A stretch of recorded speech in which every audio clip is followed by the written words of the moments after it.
Les Massacres du Kansas, Stranger Oregon, est tourné par André de Tos en 1953. Alors, il y a juste une petite question technique qu'il faut indiquer, c'est que le film a été tourné à l'époque en relief. Alors, le relief est à la mode aujourd'hui, je ne sais pas s'il sera à la mode dans 10 ans, ça c'est une autre question, je n'ai pas de boule de cristal. À l'époque, pour concurrencer la télévision, qui bloquait le téléspectateur américain devant son poste, les compagnies de cinéma se sont lancées sur des systèmes techniques que ne pouvait pas offrir la télévision. Donc c'était le cinérama, c'était le cinémascope, un énorme écran, et c'était le relief, puisque à l'époque la télévision était incapable de le faire.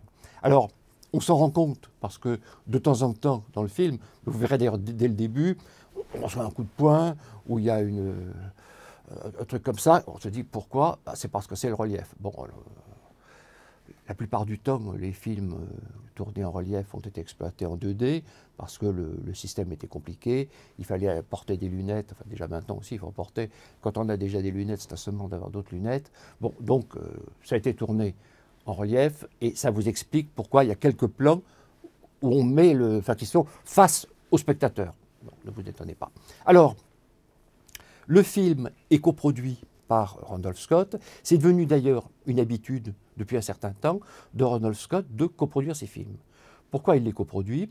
Ce n'est pas uniquement parce qu'il a demandé des cachets exorbitants et que c'est une manière de régler son cachet, c'est parce que ça l'intéresse. C'est un homme qui s'intéresse beaucoup au cinéma, beaucoup plus certainement qu'on ne pense, parce que pendant des années, Randolph Scott, on se dit, mais c'est quoi Randolph Scott? Alors il a commencé à tourner des petits films, des adaptations de Zane Grey, souvent réalisées par Hathaway. Ensuite, il tourne n'importe quoi, enfin si on peut dire, il tourne des films d'aventure, il tourne quelques comédies, parce que c'est l'habitude. Ensuite, au moment de la guerre, il tourne des films de guerre parce qu'une grande partie des gens tournent des films de guerre. Ensuite, il revient au western. Donc, c'est une carrière qui n'a jamais été prise au sérieux, à tort. À tort. Parce qu'à un moment où les acteurs n'étaient pas toujours leurs producteurs, Randolph Scott a choisi. Ça prouve qu'il s'intéresse au sujet. Quand il est producteur, il s'intéresse au scénario. Et il va développer, au fur et à mesure des années, des personnages qu'il interprète de plus en plus intéressants.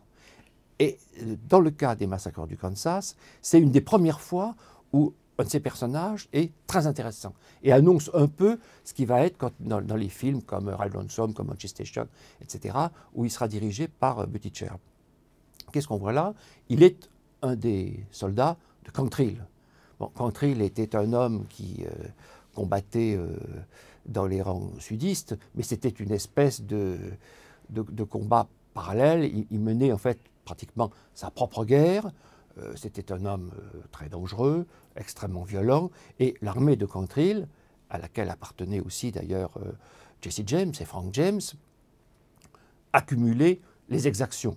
C'est ce qu'on voit au début du film. Cantrill est joué par James Millican, qui est un vétéran du western, et ce qui s'est passé à Lawrence, qui est une histoire véridique, c'est un véritable massacre commis par Cantrill. Donc ce qui est intéressant là, c'est de voir que dès le début, c'est les premières minutes, c'est fait à toute allure d'ailleurs, très très précisément fait.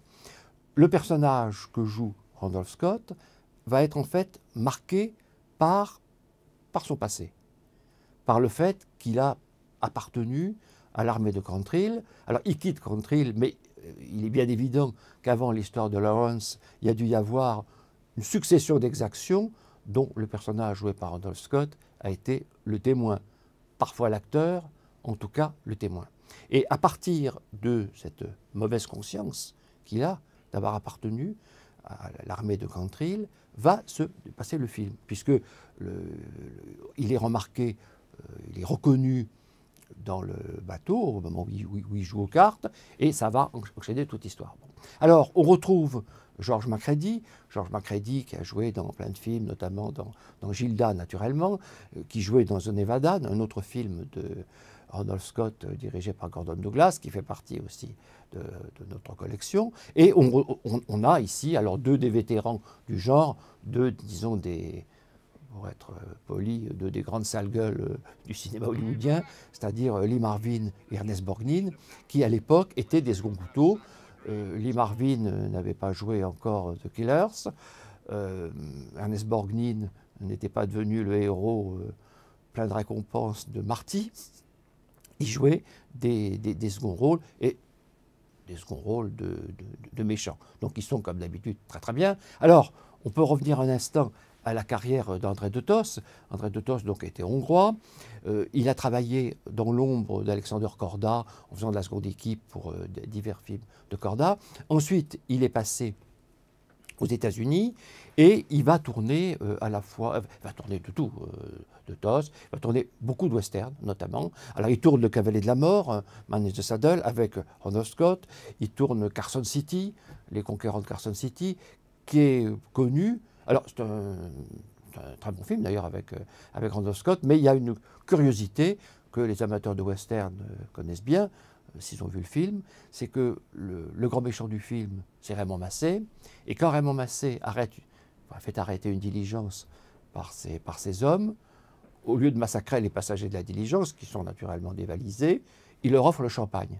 C'est sans doute un des rares westerns où les bandits, disons, offrent le champagne à leurs victimes. Donc c'est une des curiosités des Conquérants de Carson City, qui au demeurant est un bon film. Il y a Le Sabre et la Flèche, qui est un vague remake de Sahara, justement, de Korda. La trahison du capitaine Porter.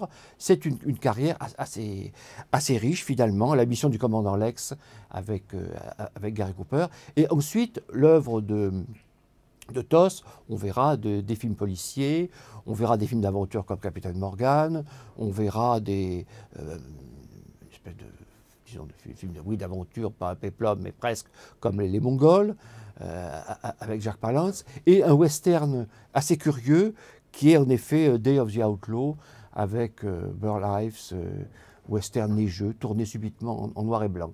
Il est manifeste que de Tos aimait bien le western, c'est un genre qui devait lui plaire. Il a tourné un petit peu de différentes manières le western, des westerns avec Randolph Scott, un western avec Gary Cooper, ce Day of the Outlaw, qui est un film curieux. C'était un cinéaste curieux de Tos. Il y a une autre curiosité, mais une curiosité qui, dans ce cas, est d'autant plus curieuse, c'est qu'il est borgne. C'est-à-dire, il y a quelques cinéastes borgnes, on sait très bien, il y a Walsh notamment, il y a Ford.